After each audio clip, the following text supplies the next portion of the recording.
vamos a comenzar en este domingo y ya desde hace 2 semanas atrás empezamos a hablar precisamente de esta carta a los filipenses y haciendo un rápido resumen, lo que hemos visto hasta este punto es, primero que nada, cómo por la soberanía de Dios, Pablo fue enviado a predicar a la región de Macedonia. Recordemos que él quería ir a la región contraria, este era su plan, pero el Señor le habla a Pablo, le dice, no te muevas para allá, tienes que ir a Macedonia, y Dios envía a Pablo a esta región y más concretamente a la ciudad de Filipos, que es donde vimos la primera semana que se funda esta iglesia, y también hablábamos de estos primeros miembros fundadores que eran básicamente personas comunes, personas del pueblo, no tenían prácticamente nada de especial, y esto nos habla de cómo es Dios quien va a llevar siempre su obra adelante, aún con las personas menos esperadas, porque realmente los que iniciaron la iglesia de Filipos, las pocas personas que comenzaron esa iglesia, que después sería una iglesia fuerte y que ayudaría a Pablo, básicamente eran personas comunes como nosotros. Luego de esto, la semana pasada hablamos también de la importancia de amarnos los unos a los otros y cómo esto lo podemos hacer de muchas maneras, pero una forma específica en la que podemos demostrarnos el amor los unos a los otros es por medio de la oración. Cuando oramos por nuestros hermanos, cuando oramos por los demás, esta es una manera en la que nosotros estamos demostrando que amamos a otros.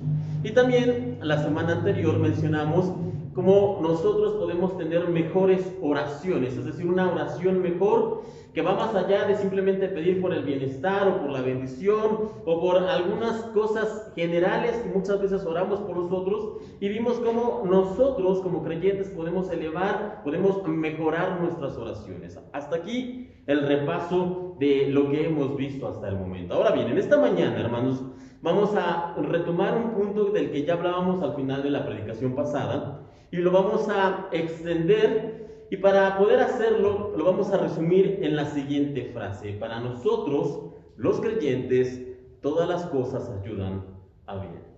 Para nosotros, los creyentes, todas las cosas ayudan a bien. Ahora, esta enseñanza, de hecho, no se encuentra propiamente en la carta a los filipenses, es decir, tal vez le suena, lo ha escuchado, tal vez estas palabras le comunican algo, pero precisamente no se encuentran en la carta a los filipenses. De hecho, esta expresión como tal, todas las cosas ayudan a bien, la encontramos en la carta a los romanos. No vaya para allá, usted puede leerlo y se anota la cita, anótela. En Romanos 8:28 es donde nosotros encontramos esta idea escrita como tal por Pablo.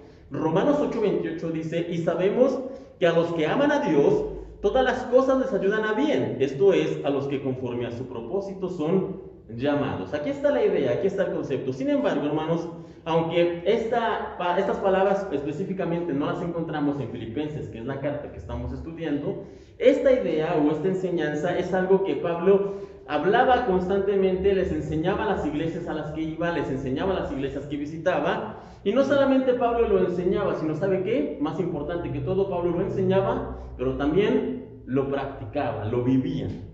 Y es que a lo largo de su ministerio, que duró muchos años, a lo largo de sus diferentes viajes que Pablo hacía, él tuvo que enfrentarse en reiteradas ocasiones a distintas pruebas y dificultades que harían ciertamente que muchos de nosotros nos desanimáramos, nos bajáramos del tren, quisiéramos tirar la toalla. Si tuviéramos que enfrentar, la mayoría de los que estamos aquí, la mitad de las pruebas que enfrentó Pablo, ¿sabe qué haríamos? Seguramente incluso llegaríamos hasta enojarnos con Dios.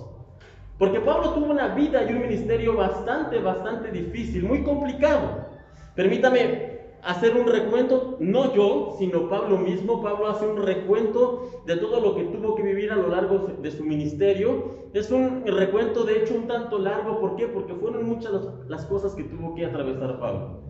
Esto usted lo puede encontrar en 2 de Corintios 11, del 23 al 27. 2 de Corintios 11, del 23 al 27. Esto es el recuento de lo que vivió Pablo. Escuche con atención, dice aquí: fui azotado innumerables veces y enfrenté la muerte en repetidas ocasiones. En 5 ocasiones distintas los líderes judíos me dieron 39 latigazos. 3 veces me azotaron con varas, 1 vez fui apedreado, 3 veces sufrí naufragios, 1 vez pasé toda una noche y el día siguiente a la deriva en el mar. He estado en muchos viajes muy largos, enfrenté peligros de ríos y de ladrones, enfrenté peligros de parte de mi propio pueblo, los judíos, y también de los gentiles. Enfrenté peligros en ciudades, en desiertos, en mares, y enfrenté peligros de hombres que afirman ser creyentes, pero no lo son. He trabajado con esfuerzo y por largas horas y soporté muchas noches sin dormir. He tenido hambre, he tenido sed y a menudo me he quedado sin nada para comer. He temblado de frío sin tener ropa suficiente para mantenerme abrigado. Esto, como les decía, es un recuento de todas las penalidades que tuvo que pasar Pablo a lo largo de los años de su ministerio. Y aún con todo esto que vivió el apóstol Pablo, él permaneció fiel hasta el final. Él permaneció sirviendo al Señor, cumpliendo con el llamado que había recibido. Y para ser honestos, después de leer esto, si nos ponemos a pensar, deberíamos hacernos todos una pregunta. ¿Para qué? O más específicamente, ¿por qué? ¿Por qué es que Pablo, atravesando todo esto que acabamos de enumerar, por qué permanecía fiel al Señor? ¿Por qué continuaba sirviendo? ¿Por qué continuaba predicando? Bueno, hermanos, algunos de nosotros podría llegar a pensar, ¿acaso es que Pablo era una especie de masoquista o estaba loco, le faltaba un tornillo? ¿Cómo es posible que atravesando todo esto vez tras vez tras vez, él continuara predicando el evangelio? Porque como ya les mencionaba, muchos de nosotros, si nos pasara no esto, sino la mitad o menos de lo que acabamos de mencionar, ¿sabe qué haríamos? Diríamos, adiós, esto no es para mí, esto no es lo mismo, esto no es lo mío, no me está saliendo bien las cosas. ¿Sabes qué? Voy a dejar de lado este asunto de la predicación y de llevar el evangelio a la gente. Pero Pablo no.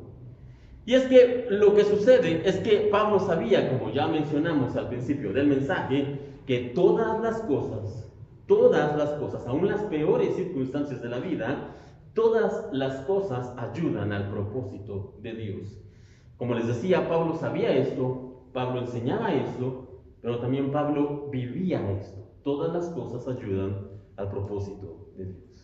Sin embargo, esta manera de ver la vida, de enfrentarse ante las adversidades, no se consigue, como ya lo hemos mencionado hasta el cansancio, hermanos, no se consigue simplemente con buena voluntad o por mirar las cosas con el lado positivo. No se trata de positivismo, no se trata de mirar las cosas por el lado alegre. No, hermanos, esta manera de ver al mundo, las pruebas y las dificultades, solamente puede lograrse cuando nosotros estamos con la ayuda de Dios, cuando nosotros estamos al lado de Dios. Es la única manera en que nosotros, cuando atravesemos por las pruebas, vamos a poder vivir fieles al Señor, como lo hacía también el apóstol Pablo. Por lo tanto, podemos decir en este momento, en esta mañana, y para darle un título a esta porción del mensaje, que en Cristo todas las cosas nos ayudan a bien. Repito, en Cristo a nosotros los creyentes todas las cosas nos ayudan a bien. Y quiero hacer énfasis, hermanos, en este hecho de que esto sucede así solamente si estamos en Cristo. Todas las cosas nos van a ayudar a bien, sí, pero solamente si estamos en Cristo, solamente si servimos, si seguimos, si somos fieles al Señor. Ahora, en el caso específico que estamos viendo en esta mañana, en la carta a los Filipenses, sucede que Pablo, cuando escribe esto, cuando escribe que él está con gozo, él estaba en una prisión próximo a ser juzgado y con serias posibilidades de hecho de ser ejecutado. Pablo estaba siendo juzgado de alguna manera por intentar sedición, por intentar hablar en contra del gobernante, del César, y esa era la acusación que él tenía, y posiblemente él podría ser ejecutado. Y ante esta circunstancia tan adversa, estar prisionero, posiblemente morir en unos meses,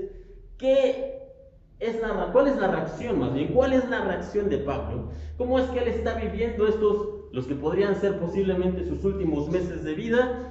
Bueno, tal como ya les decía, él vivía lo que predicaba y él tenía una convicción: en Cristo todas las cosas ayudan a bien. Pero no me crea a mí, más bien leamos lo que Pablo escribía, leamos cómo es que Pablo estaba viviendo estas circunstancias. Y ahora sí, por favor, acompáñenme en Filipenses capítulo 1. Vamos a darle lectura desde el versículo 2. Como les decía, Pablo vivía con una convicción: todas las cosas ayudan a bien a los que están en Cristo. Y él lo pensaba, él lo creía, él lo escribía y él lo vivía. Y lo podemos leer aquí de la siguiente manera. Filipenses 1, del 12 al 14, hermanos, la palabra de Dios dice lo siguiente: quiero que sepáis, hermanos, que las cosas que me han sucedido han redundado más bien para el progreso del Evangelio. de tal manera que mis prisiones se han hecho patentes en Cristo en todo el pretorio y a todos los demás. Y la mayoría de los hermanos, cobrando ánimo en el Señor con mis prisiones, se atreven mucho más a hablar la palabra sin temor. Hasta ahí.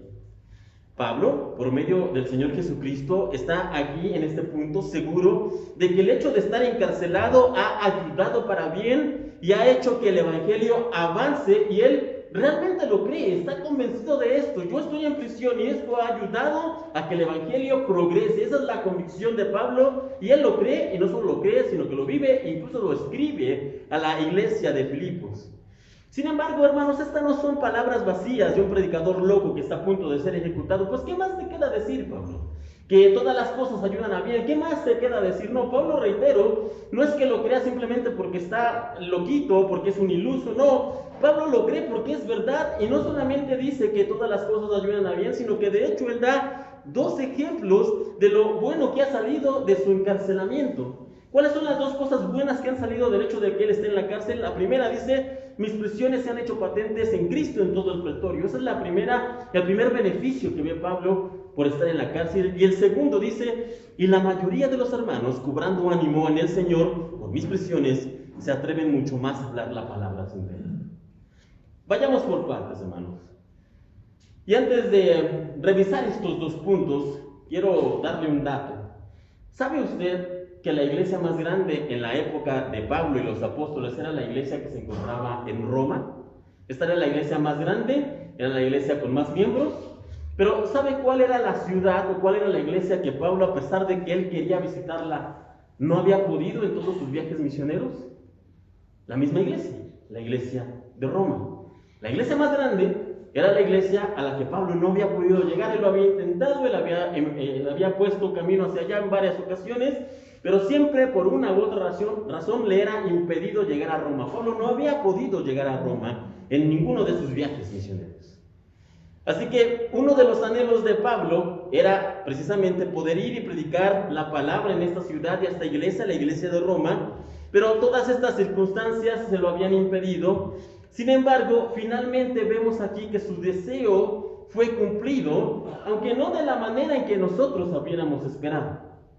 Cualquiera de nosotros pensaría: bueno, Pablo finalmente el Señor le va a permitir ir a Roma, y seguramente cuando Pablo lo haga, cuando Pablo llegue, va a llegar como un hombre libre, va a llegar ahí y va a poder predicar. Pero no sucede así, porque muchas veces nuestros caminos no son los caminos del Señor, ni nuestros pensamientos son sus pensamientos. Pablo finalmente puede llegar a Roma, pero reitero, no como hombre libre, sino como prisionero. Pablo llega como prisionero a esta ciudad, y en lugar de ponerse triste, en lugar de decir: es que ahora cómo voy a predicar, mi sueño era llegar a Roma, yo quería estar en esta ciudad, quería visitar a los hermanos, quería visitar las iglesias, y no puedo, soy prisionero. Reitero, Pablo, en lugar de ponerse a quejar, dice: todas las cosas ayudan a bien a los que están en Cristo, y aunque estoy aquí en Roma como prisionero, esto está bien, porque es parte del plan de Dios, está bien y estoy contento con ello. ¿Y sabe qué más sucede? Y por lo cual Pablo también estaba contento, porque al ser prisionero en Roma, Pablo fue llevado a un lugar, dice ahí, al pretorio. ¿Y qué es este lugar? ¿Qué es el pretorio? Bueno, hermanos, el pretorio es básicamente como se le conocía a la casa del emperador. En la casa del emperador había una sección en donde se colocaban algunos prisioneros especiales, que era el caso del apóstol Pablo, y él estaba ahí, en el pretorio, reitero, básicamente en la misma casa del emperador. Y puesto que él estaba ahí en ese lugar, Pablo no perdió el tiempo. Pablo comenzó a compartir el evangelio a todas las personas que quisieran escucharlo en ese lugar. A todos los que llegaran por ahí, a los que pasaban, invitados, soldados, a todos sin excepción, Pablo les predicaba el evangelio en la misma casa del emperador. Pregunta, hermano, si Pablo hubiera llegado a Roma como hombre libre, ¿habría podido predicar en el pretorio? No. Se habrá dedicado a predicar posiblemente en algunas calles, tal vez en algunas casas, en algunas iglesias, pero hasta ahí. Pero como prisionero del César, fue llevado a la casa del César, y ahora Pablo se encontraba predicando en el mismo corazón de la ciudad, en la casa del emperador. En otras palabras, hermanos, Pablo estaba en el mejor lugar para compartir el mensaje del evangelio, y de esta manera, todo el tiempo que Pablo estuvo prisionero, se encontró hablando a los guardias del palacio, y todos ellos comenzaron a escuchar el mensaje día tras día, día tras día, tras día, tras día. Todos los que llegaban a cuidarlo, todos los soldados comenzaron a escuchar, y aunque es probable que no todos aceptaran el mensaje de salvación, eso es lo más probable, también es probable que más de unos soldados que pasaban a veces 6, 7, 8 horas escuchando a Pablo hablar del mensaje del Evangelio, de su testimonio, de lo que había hecho, de lo que había visto, de lo que había vivido, más de uno de esos soldados, al escuchar el mensaje de boca de Pablo, seguramente encontró el camino de la salvación y entregó su vida a Cristo. Y esto, reitero, no habría pasado, esto no habría sucedido si Pablo hubiera llegado a Roma como un hombre libre. Por lo tanto, para Pablo, el hecho de ser prisionero era algo bueno, era algo que él veía con buenos ojos. ¿Por qué? Porque él estaba convencido de que en Cristo, como ya les decía, todas las cosas ayudan a ti. No obstante, este no es el único beneficio que había logrado ver Pablo por el hecho de estar prisionero. Él también había logrado ver que el hecho de estar en la cárcel había inspirado a muchos de los hermanos para predicar con más denuedo el mensaje del Evangelio. Ahora, esto no significa que antes los hermanos no lo hicieran. Seguramente sí predicaban, pero lo hacían con cierto temor, con reservas. Pero ahora, desde que Pablo estaba en Roma, a pesar de que estaba como prisionero, muchos de los hermanos comenzaron a atreverse más a predicar, compartían con más entusiasmo, y hoy, una vez que estaban Pablo ahí, los hermanos predicaban más y compartían más el Evangelio. Y Pablo estaba alegre de esto. ¿Por qué? Porque él sabía que en Cristo todas las cosas ayudan a bien. Así que el hecho de que Pablo estuviera en la ciudad, aunque no podía verlos, aunque no podía convivir con ellos, aunque no podía platicar con los hermanos, inspiraba a los hermanos, ¿para qué? Para salir y predicar. Así que estas eran por lo menos dos cosas que Pablo veía que ayudaban el hecho de estar en prisiones. ¿Por qué? Porque Pablo entendía que todas las cosas ayudan a bien a los que estamos en Cristo. No obstante, hermanos, debemos ser honestos y no todo eran buenas noticias. La situación de Pablo en la cárcel ciertamente estaba instando a muchos de los hermanos a predicar el Evangelio, como ya lo decíamos, pero también era la oportunidad perfecta, Pablo encerrado, era la oportunidad perfecta para que los falsos maestros hicieran de las suyas. Ahora, antes de revisar este asunto, quiero que me ayude en un ejercicio de imaginación. Imagine usted que construye una casa. Imagine usted que levanta una casa muro a muro, que la edifica con todo su corazón, que la va adornando poco a poco de acuerdo a los gustos que va teniendo, y que la llena incluso con los mejores muebles que puede conseguir. Y finalmente usted logra construir esta casa que anhelaba, esta casa de sus sueños. Después un día usted sale, porque no podemos estar todo el día en casa, usted tiene que salir a trabajar o hacer algún mandado. Un día sale usted y cuando regresa se da cuenta de que el río que estaba cerca de su casa se ha desbordado. Ahora, el agua no ha tocado su casa porque usted se ha encargado de hacer una buena edificación, como dice la Biblia, sobre la roca, y el agua no ha tocado su casa, pero sucede algo, hermanos. El agua que se ha desbordado es tan alta y tan fuerte que no le permite llegar a su casa, no le permite regresar a ella. Pero no solamente está ocurriendo esto, sino que cuando usted fija su mirada y se concentra, se da cuenta también que al otro lado del río, es decir, donde está su casa, ese lugar, su casa, su hogar está siendo saqueado, la gente está sacando sus cosas, hay ladrones que se están llevando las cosas que usted había llevado, hay vándalos que están pintando las paredes, y hay gente malvada que está destruyendo todo lo que usted estaba construyendo. Ahora la pregunta sería, ¿cómo se sentiría usted? ¿Cómo se sentiría si tuviera que vivir, si tuviera que ver esto y no podría hacer nada? ¿Se sentiría enojado, frustrado, angustiado tal vez, triste? ¿Se llenaría de ira por lo que está viendo?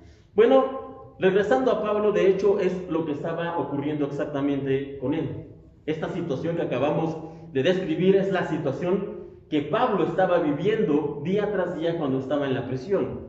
Porque él se estaba enterando, tal vez no lo estaba viendo, pero él se estaba enterando como muchas de las iglesias que él había ayudado a fundar, que él había ayudado a edificar con la ayuda del Señor, precisamente, estaban siendo invadidas por gente malvada, por malos maestros que estaban enseñando cosas contrarias al mensaje de Jesucristo, y él no podía hacer nada. Muchos se estaban aprovechando para engañar a los hermanos, para sacarles dinero, para decirles cosas que realmente no eran verdad. ¿Y cuál era la actitud de Pablo al escuchar todas estas noticias de las iglesias que se estaban, pues, básicamente perdiendo, de las casas que él había edificado, pero que ahora estaban siendo saqueadas por ladrones? ¿Sabe cuál era la actitud de Pablo? Pablo no estaba ni enojado, ni angustiado, ni triste. Ninguna de estas eran las reacciones del apóstol Pablo. Puesto que Pablo sabía que en Cristo todas las cosas nos ayudan a bien, Pablo, ¿sabe cómo se encontraba? Se encontraba gozoso.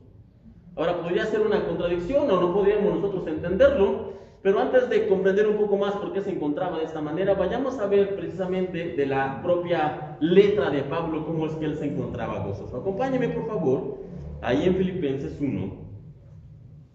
Vamos a dar lectura del versículo 15 al 18. Y aquí se nos habla de cómo es que Pablo se encontraba al encontrarse en prisión, al estar en prisión.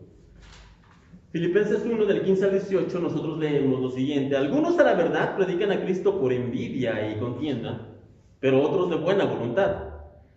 Los unos anuncian a Cristo por contención, no sinceramente pensando añadir aflicción a mis prisiones, pero los otros por amor, sabiendo que estoy puesto para la defensa del Evangelio.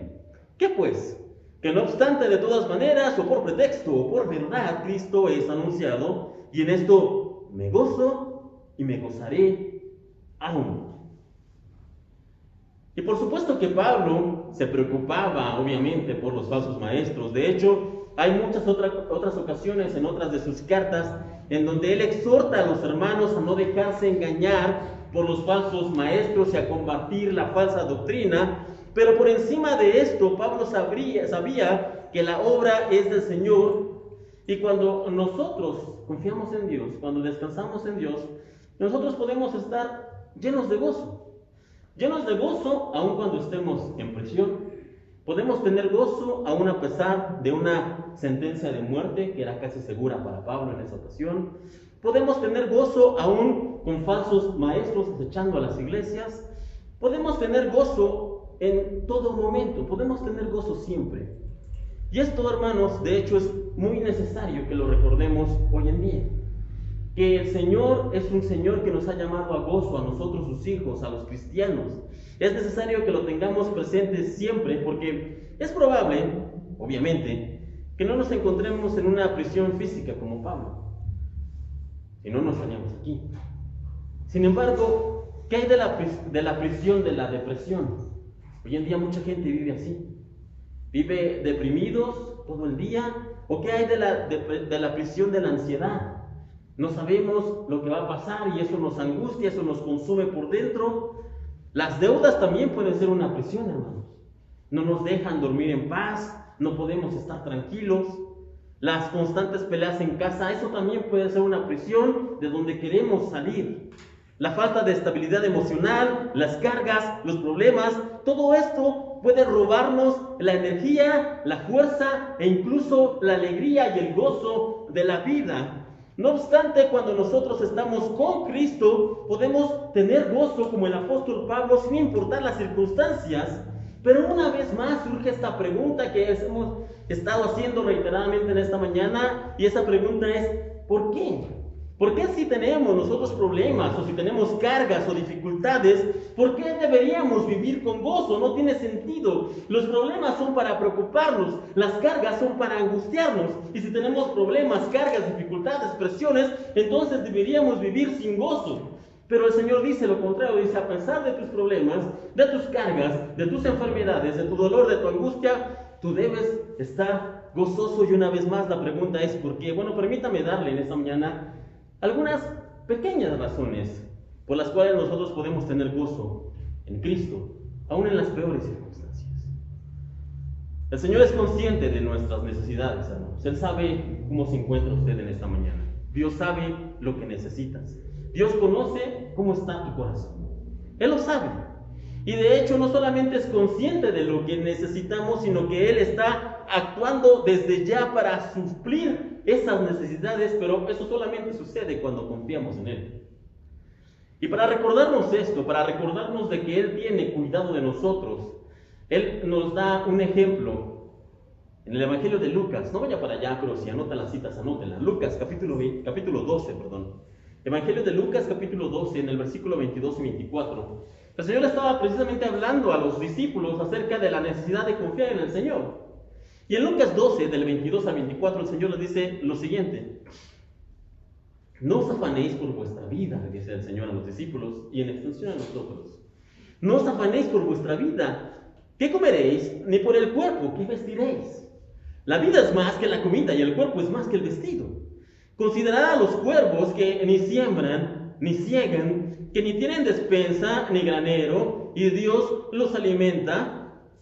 Y el Señor Jesús pregunta a los discípulos y a nosotros: ¿no valéis vosotros mucho más que las aves?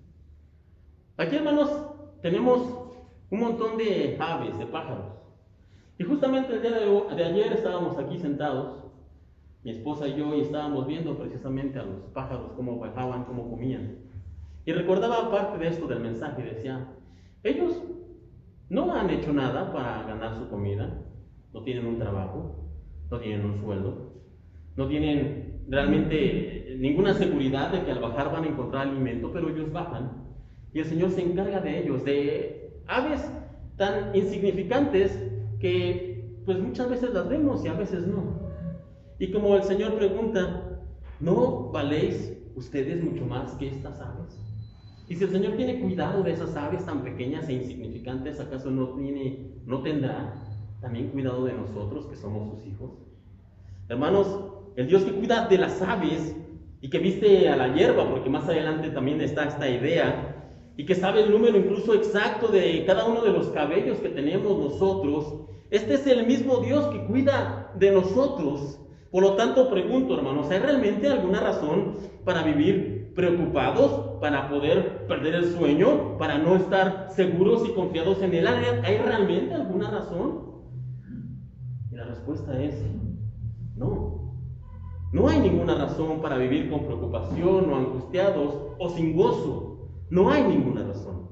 Pero si esto no fuera suficiente en esta mañana, permítame rápidamente leer algunas, muy pocas de hecho, muy pocas, hermanos, pero permítame leer algunas de las promesas que el Señor ha hecho, en donde Él dice que nos va a proteger, que nos va a ayudar, que nos va a apoyar siempre, hermanos. Rápidamente, Salmo 46, 1, 2.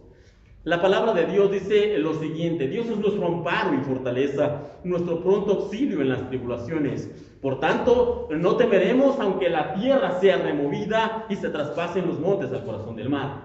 Salmo 46, 1 y 2. Uno más, hermanos, Salmo 27, versículo 3. Salmo 27, 3. Aunque un ejército acampe contra mí, no temerá mi corazón. Aunque contra mí se levante guerra, yo estaré confiado. Uno más, Isaías 41:13, en esta ocasión el profeta Isaías 41:13 dice aquí en uno de mis versículos favoritos de la Biblia: porque yo, Jehová, soy tu Dios, quien te sostiene de tu mano derecha y te dice, no temas, yo te ayudo. No temas, yo te ayudo. Y por si esto no fuera suficiente, Pablo, como es, hace un recuento y se extiende un poco más, y en Romanos 8:35 en adelante nosotros podemos leer lo siguiente, y pregunta aquí Pablo, dice, ¿quién nos separará del amor de Cristo? ¿Tribulación, o angustia, o persecución, o hambre, o desnudez, o peligro, o espada? Y en el versículo 38 hace la siguiente afirmación: por lo cual estoy seguro que ni la muerte, ni la vida, ni ángeles, ni principados, ni potestades, ni lo presente, ni lo porvenir, ni lo alto, ni lo profundo, ni ninguna otra cosa creada nos podrá separar del amor de Dios que es en Cristo Jesús, Señor nuestro. Amén. Así que, hermanos, si tuviéramos esto en mente siempre, pero estoy hablando de siempre, constantemente, como si lo tuviéramos aquí pegado en la frente, si recordáramos estas promesas de manera continua, nuestra actitud ante las adversidades que tenemos que enfrentar, porque no estoy diciendo que van a desaparecer, los problemas van a seguir ahí, las dificultades van a continuar ahí, hermanos, pero si tuviéramos esta idea siempre presente de que el Señor nos ayuda, nos acompaña, de que el Señor está con nosotros, entonces nosotros viviríamos llenos de paz a pesar de los problemas. Viviríamos con alegría a pesar de las dificultades. Tendríamos siempre esperanza y estaríamos con gozo sin importar los problemas de cada día. ¿Por qué? Porque sabríamos que tenemos a alguien que nos ayuda, que nos sostiene, que nos acompaña y que nos lleva de la mano. Y Pablo entendió esto realmente, y aunque seguramente en ocasiones se preocupaba o incluso se molestaba por lo que pasaba a su alrededor, la mayor parte del tiempo Pablo vivía con gozo a causa de las promesas de protección y de ayuda que nosotros tenemos en la palabra de Dios. Pablo, aún con todos los problemas a los que se tenía que enfrentar día con día, a pesar de estar encarcelado, incluso con la posibilidad de ser ejecutado y con su trabajo puesto en peligro a causa de los falsos maestros y las malas enseñanzas, Pablo podía estar lleno de gozo. ¿Por qué? Porque su confianza estaba en Dios, porque su esperanza estaba en las promesas de Cristo y porque su vida y sus pensamientos estaban rendidos al Espíritu Santo que habitaba en él. Y de hecho Pablo estaba tan apegado al Señor. Pablo tenía solo una idea en mente, que era: el Señor es nuestra ayuda, el Señor es el que nos da la fuerza, el Señor es el que nos acompaña. Pablo estaba tan constantemente pensando en esto, recordando esto, hermanos, que su mente solamente podía ver dos posibilidades. ¿Y cuáles eran esas dos posibilidades? Y ya como punto final vamos a entrar a esto, hermanos. Las dos posibilidades que veía Pablo, las únicas dos que veía él en su vida, eran vivir para servir a Cristo o morir para estar con Cristo. Solo eran esas dos las posibilidades que Pablo veía. De hecho, él lo escribe de la siguiente manera. Acompáñenme ahí en Filipenses 1. Vamos ahora a darle lectura del versículo 21 al 24. Y de antemano les comento lo que lo vamos a leer dos veces, una en la versión que usted tiene y una en una versión más actual para poder entenderlo de una mejor manera. En la versión que usted tiene en su Biblia, seguramente la Reina Valera 60, dice lo siguiente: Filipenses 1 del 21 al 24, porque para mí el vivir es Cristo y el morir es ganancia, escribe Pablo. Mas si el vivir en la carne resulta para mí en beneficio de la obra, no sé entonces qué escoger. Porque de ambas cosas estoy puesto en estrecho, teniendo deseo de partir y estar con Cristo, lo cual es muchísimo mejor. Pero quedar en la carne es más necesario por causa de vosotros. Hasta ahí, hermanos. Ahora, como les decía, permítame leerlo en una versión más actual para poderlo entender un poco mejor. Mismos versículos, dice lo siguiente: porque para mí el vivir es Cristo y el morir es ganancia. Ahora bien, si seguir viviendo en este mundo representa para mí un trabajo fructífero, ¿qué escogeré? No lo sé. Me siento presionado por dos posibilidades: deseo partir y estar con Cristo, que es muchísimo mejor, pero por el bien de ustedes es preferible que yo permanezca en este mundo. Ahora, hoy en día, en la actualidad, hermanos, vivir o ser alguien que vive con solamente estas dos posibilidades, vivir para servir a Cristo o morir para estar con Cristo, ser alguien que tiene solamente estas dos posibilidades, como lo tenía Pablo, nos llevaría de hecho a ser catalogados como fanáticos religiosos, como locos, como cuadrados o incluso como ilusos. La gente nos vería de esa manera por tener solamente estas dos posibilidades. Sin embargo, Pablo no se veía a sí mismo, ni a los creyentes de la época, ni a ninguno de nosotros, de hecho, de esta manera. Más bien, para Pablo, todo creyente verdadero debería tener solamente estas dos opciones. ¿Por qué? Porque para Pablo, los verdaderos creyentes eran parte del ejército del Señor. Los verdaderos creyentes eran soldados de Jesucristo. Y en esta guerra que estamos peleando, hermanos, solamente hay dos opciones: vivir para servir a Cristo o morir para estar con Cristo. Y esta idea o este concepto de mirar a los creyentes como parte de una milicia no es algo que solamente sucede una vez. De hecho, es algo que Pablo enseña constantemente a lo largo de sus cartas. Permítame dar algunos ejemplos rápidos de cómo Pablo nos veía y veía a los creyentes como parte de un ejército, el ejército de Dios. En 2 de Corintios 10, versículo 3 y 4, 2 de Corintios 10, versículo 3 y 4, Pablo escribe lo siguiente: pues aunque andamos en la carne, no militamos según la carne, porque las armas de nuestra milicia no son carnales, sino poderosas en Dios para la destrucción de fortalezas. Reitero, Pablo veía al ejército, a la iglesia de Dios como un ejército, y Pablo veía a cada uno de los hermanos como un soldado de Cristo. Si nos queda duda de esto, un versículo más, 2 de Timoteo 2, versículo del 3 al 4 también. Tú pues, le escribe aquí Pablo a uno de sus amigos, sufre penalidades como buen soldado de Jesucristo. Ninguno que milita se enreda en los negocios de la vida a fin de agradar a aquel que lo tomó por soldado. Así que, hermanos, esto no es algo que Pablo saca una sola vez ya, sino que Pablo constantemente veía a la iglesia como un lugar de ejército, como una milicia, como soldados de Cristo. Y como soldados del Señor, entonces nuestra misión es bastante clara. ¿Y cuál es nuestra misión? Solamente consta de dos situaciones. O vivimos para Cristo, o morimos para estar con Cristo. Esa es nuestra misión, y no hay más. No obstante, ¿qué significa realmente estas dos alternativas o estas dos situaciones? ¿Qué es lo que realmente significan? Bueno, para poder hablar a profundidad de estos dos asuntos, realmente esto nos tomaría todo un mensaje aparte, así que lo vamos a ver de una manera muy rápida, hermanos. Y vamos a comenzar por la primera, vivir para servir a Cristo.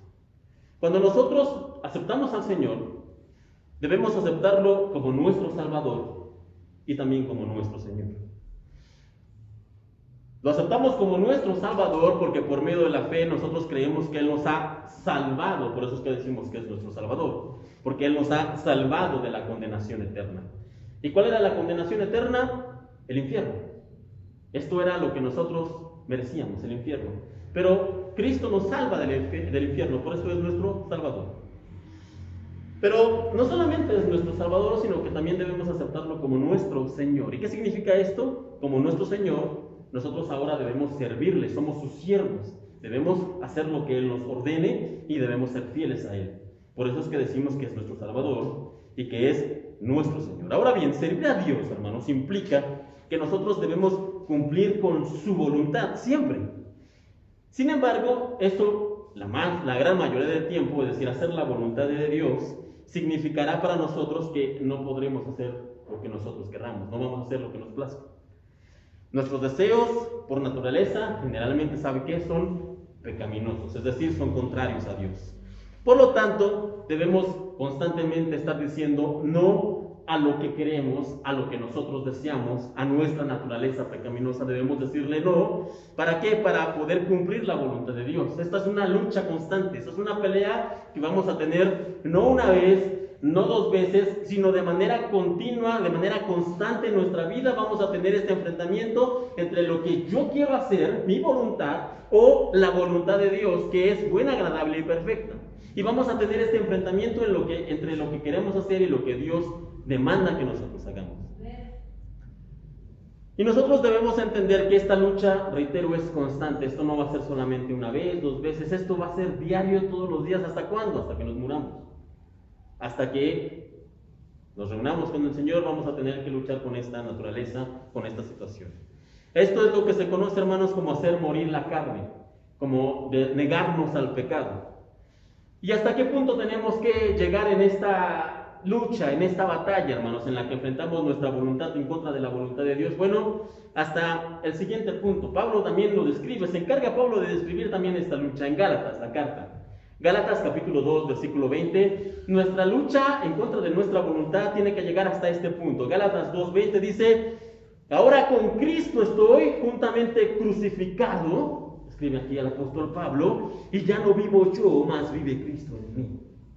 Es hasta este punto al que tenemos que llegar o llevar nuestra lucha en contra de nuestra voluntad. Hasta el punto de tomar mis propios deseos, de tomar mi propia voluntad y clavarla juntamente en la cruz con Cristo y poder decir: ya no vivo yo. ¿Por qué? Porque con Cristo he crucificado mi voluntad y ahora Cristo vive en mí.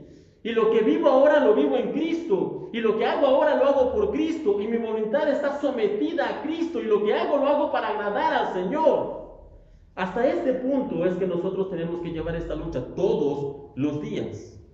En pocas palabras, vivir para Cristo es vivir haciendo su voluntad, siguiendo su ley y obedeciéndolo en todo, siempre. Y esta tarea, ¿sabe qué? Si usted quiere hacerla, si al día de hoy usted sale decidido a vivir para el Señor, déjeme decirle que no lo va a lograr. Esta tarea es sencillamente imposible de cumplir. Nosotros no podemos vivir para Cristo, que es lo que estamos viendo aquí, si lo hacemos por nuestra propia voluntad o por nuestra propia fuerza. por algún tiempo, ciertamente, nosotros podemos hacer las cosas que se considera que debe hacer un cristiano. Leer la Biblia, venir a la iglesia, orar ocasionalmente, pero solo por algún tiempo. Pero va a llegar el momento en que nos vamos a cansar, en que no nos va a gustar, en que no le vamos a ver sentido y lo vamos a dejar de lado y no vamos a poder hacerlo. Sin embargo, si nosotros le pedimos a Dios que Él sea el que nos ayude, que Él nos capacite y que sea Él el que haga morir nuestra maldad, de tal manera que podamos decir, como escribía Pablo, ya no vivo yo, mas Cristo vive en mí. Si es el Señor el que hace la obra en nosotros, entonces vamos a triunfar en esto. Pero no es algo que nosotros podemos lograr por nuestra propia fuerza, sino que tenemos que pedir la ayuda de Dios. Ahora, el segundo punto, decíamos que tenemos que vivir para Cristo o morir para estar con Cristo. Ahora, si nosotros, como les decía, vivimos para Cristo, la muerte es para los cristianos una ganancia. Y una vez más surge esta pregunta: ¿por qué? ¿Por qué si vivimos para Cristo el morir sería una ganancia? ¿Por qué sucede esto? Bueno, primero que nada, hermanos, es una ganancia el morir para nosotros los cristianos, porque el Señor nos promete que aunque nosotros muramos, no moriremos para siempre. En cierta ocasión el Señor tenía un amigo, tenía muchos, pero tenía un amigo que falleció de una enfermedad repentinamente. Y el Señor no llegó a sanarlo, a pesar de que le habían enviado un mensaje de que su amigo estaba muy enfermo. El Señor llegó varios días después. Pero esto era todo parte del plan del Señor, porque Él quería mostrarle a su amigo, a su familia y a los que estaban ahí el poder que Él tenía, pero también este punto, hermanos, que el que muere en el Señor no morirá para siempre. Y al final, porque Él llega, va, resucita a su amigo y todo, al final de todo este episodio, el Señor dice lo siguiente, en el Evangelio de Juan, anote esta cita, Evangelio de Juan, capítulo 11, versículo 25. Dijo Jesús a una de sus seguidoras que estaba ahí: yo soy la resurrección y la vida. El que cree en mí, aunque esté muerto, vivirá. Así que, hermanos, la muerte para nosotros es una ganancia cuando vivimos para Cristo, porque aunque muramos, no moriremos para siempre. Nosotros tenemos una promesa en el Señor, una promesa de vida eterna. Ahora, lo segundo que nosotros podemos tener como ganancia cuando morimos, si es que vivimos para el Señor, es una vida nueva que va a estar libre de todo el mal que nos aqueja en este mundo en el que vivimos hoy en día. Cuando nosotros seamos levantados de nuevo en la resurrección, vamos a ser resucitados a un mundo completamente nuevo y diferente y mejorado del que nosotros vemos hoy en día. Y va a estar ese mundo libre de todo lo que nos aqueja, de todo lo que lamentamos, de todo lo que no nos gusta del mundo en el que vivimos hoy en día. En otro de mis versículos, y ya sé que en este día usé un par de versículos de mis favoritos que encontramos en la Biblia, pero esto es así, en Apocalipsis 21, versículo 4, en donde se nos hace una rápida descripción de este mundo en el que nosotros nos hemos de encontrar, ya sea que resucitemos o que lleguemos ahí transformados. Apocalipsis 21, 4, el Señor dice lo siguiente: enjugará Dios, porque para nosotros la muerte es ganancia, porque el Señor, reitero, va a quitar todo lo que nos molesta de este mundo. Dice aquí: enjugará Dios toda lágrima de los ojos de ellos. Y ya no habrá muerte, ni habrá más llanto, ni clamor, ni dolor, porque las primeras cosas pasaron. Es un mundo idílico, es un mundo perfecto, es un mundo en el que Dios rige y está en todo lugar. Ese es el mundo que nosotros se nos ha prometido. Y por eso es que Pablo escribe: para mí la muerte es ganancia, porque sabía lo que le esperaba. Pero no solamente ya no vamos a ver los males que nos aquejan hoy en día en nuestro mundo, hermanos, no, sino que ahora también, cuando lleguemos a ese lugar, vamos a disfrutar cosas que antes ni siquiera eran posibles. El profeta Isaías hace una descripción también de este día, de este tiempo. Cuando llegue el momento de la resurrección y el Señor vuelva por los suyos, lo que describe el profeta Isaías son cosas que no podemos ver hoy en día, pero que han de pasar cuando el Señor vuelva. ¿Y cuáles son esas cosas? Isaías 11, del versículo 6 al 9, Isaías 11, del 6 al 9, la Biblia nos dice lo siguiente, en ese día, ¿cuál día? El día en que el Señor venga, el día en que nosotros nos levantemos para estar con Él, en ese día, el lobo y el cordero vivirán juntos. Y el leopardo se echará junto con el cabrito. El ternero y el potro estarán seguros junto al león, y un niño pequeño los guiará a todos. La vaca pastará cerca del oso, el cachorro y el ternero se echarán juntos, y el león comerá heno como las vacas. El bebé jugará seguro cerca de la guarida de la cobra. Así es, dice la Biblia, así es. Un niño pequeño meterá la mano en un nido de víboras mortales y no le pasará nada. En todo mi monte santo no habrá nada que destruya o haga daño, porque así como las aguas llenan el mar, así también la tierra estará llena de gente que conoce al Señor. Eso es lo que nosotros veremos, cosas que en este día, si dijéramos, esto sería imposible. Pero cuando el Señor venga, cuando el Señor regrese, cuando se cumpla ese día, todo esto acontecerá. Ya no solamente tendremos un mundo libre de todo lo malo, sino que tendremos un mundo repleto de cosas buenas como estas. Con tanta razón Pablo escribía aquí en su carta: para mí vivir es Cristo y morir es ganancia, porque él sabía lo que le aguardaba al otro lado de la eternidad. Él conocía lo que le estaba esperando, pero no solamente a él, hermanos, no solamente a Pablo, sino que también esto que acabamos de leer está reservado para todos aquellos que creen en el Señor, para los que han aceptado por medio de la fe la gracia salvadora de Dios, para los que han decidido vivir para Cristo, para esos soldados fieles y valientes que saben dos cosas: que en Cristo todas las cosas ayudan a bien, y que con Cristo hay gozo aún incluso estando en la prisión, como el apóstol Pablo. Ya para ir terminando, Pablo en este momento, les decía, cuando escribe la carta a los filipenses, estaba en la cárcel y tenía serias posibilidades de ser ejecutado. Parece que su juicio ya estaba en proceso y posiblemente lo iban a ejecutar. Sin embargo, en esta ocasión, después de escribir la carta, al parecer Pablo sale libre. Y él se va y continúa predicando hasta que unos años más adelante es aprisionado de nuevo. Y finalmente ocurre lo inevitable: Pablo muere ejecutado, muere de hecho decapitado. ¿Por qué? A causa del Evangelio, hermanos.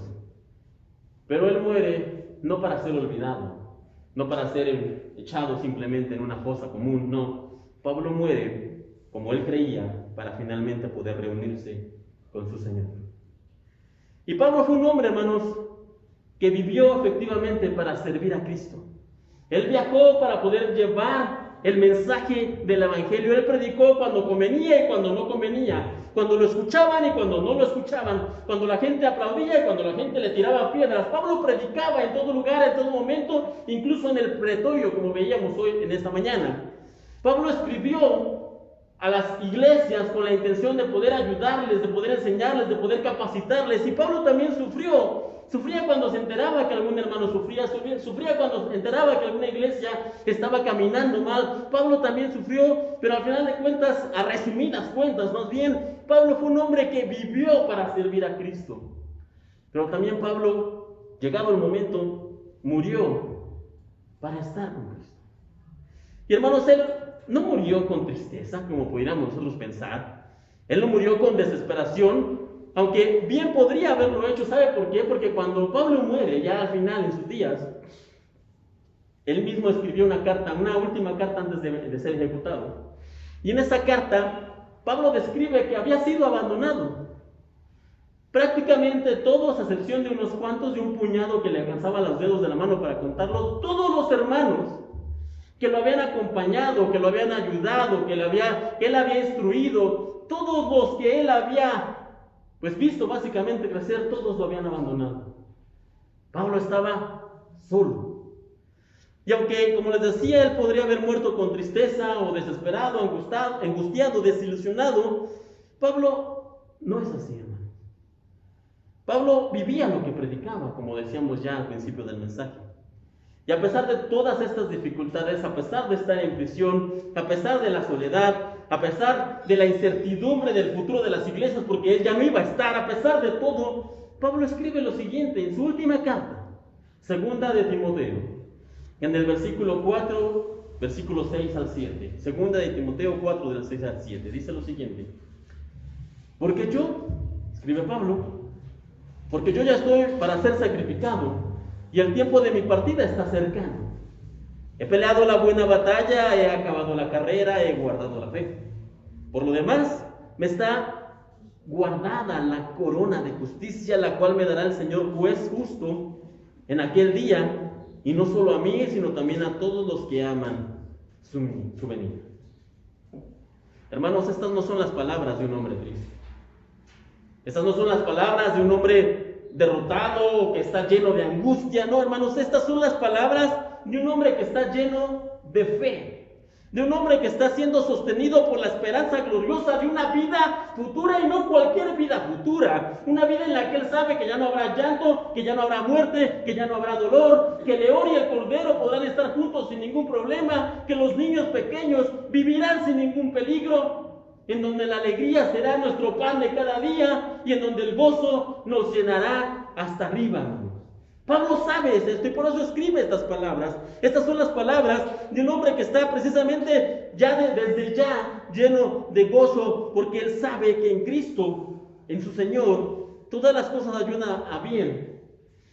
Y por tal motivo, él puede decir en este punto y desde antes, y él puede escribirlo, porque para mí el vivir es Cristo y el morir es ganancia. Que nuestra oración sea, hermanos, en esta mañana y cada día, que el Señor nos ayude a vivir con la misma convicción de Pablo. De tal manera que podamos decir cada día, para mí el vivir es Cristo. Vivir para Cristo, servir a Cristo, obedecer a Cristo, seguirlo a Él, cumplir su voluntad y no la mía, estar crucificado con Él y que ya no viva yo, sino que Cristo viva a través de mí. Para mí el vivir es Cristo. Y el morir es ganancia, porque sabemos lo que nos espera, porque añoramos ese mundo venidero, esa eternidad en la que estaremos nosotros libres de todo lo que nos aqueja, libres de toda enfermedad, libres de todo dolor, de toda angustia y de todo problema. Porque para mí el vivir es Cristo y el morir es ganancia. Con esto en mente, vamos a terminar el mensaje en esta mañana y les voy a pedir que cierren sus ojos para hacer una oración. Bendito Dios, te damos gracias en esta mañana por un día más, por este tiempo. Y Padre, en esta hora queremos pedirte que tú nos ayudes a poder vivir para ti realmente, vivir contigo, vivir sirviéndote, siguiéndote, obedeciéndote cada día. Nuestra fuerza no nos da y nuestro ánimo, aunque a veces se eleva y queremos hacerlo, no nos alcanza. Por lo tanto, necesitamos de tu ayuda y de tu capacitación para poder hacer lo que tu Espíritu Santo esté en nosotros, ayudándonos cada día para poder vivir para ti, sometiendo al pecado, alejándonos de él, huyendo de lo malo y que tú nos ayudes a poder hacerlo, Señor. De tal manera que nuestra vida sea para ti, para que cuando llegue el momento de la despedida, el momento de la muerte, podamos realmente obtener una ganancia de vida eterna, una ganancia de paz, de alegría, de felicidad, de gozo, una ganancia de estar contigo por la eternidad. Ayúdanos, Señor, a poder decir como Pablo, cada día el vivir es para ti y el morir es una ganancia, Señor, pero ayúdanos a poder realmente vivirlo, creerlo y que otros lo vean en nuestra vida. Gracias te damos por tu palabra, gracias te damos porque tú nos inspiras y nos ayudas en los momentos de dificultad. Que estemos nosotros aferrados, afianzados a ti, Señor. Y ayúdanos a hacer realidad esta palabra en nuestra vida y corazón cada día. Llévanos con bien a casa, ahora también te lo pedimos, protégenos en esta semana que comienza. Guarda a mis hermanos en contra de todo peligro, en contra de toda tentación, de todo mal. Sigue proveyendo en sus vidas, en sus hogares, fortalécelos y guárdalos en esta semana y en este domingo. Gracias te damos, bendito Dios, por todo tu amor, por tu cuidado, por tu palabra y por estos ejemplos que nos dejas. En el nombre de tu Hijo, el Señor Jesucristo, te damos las gracias.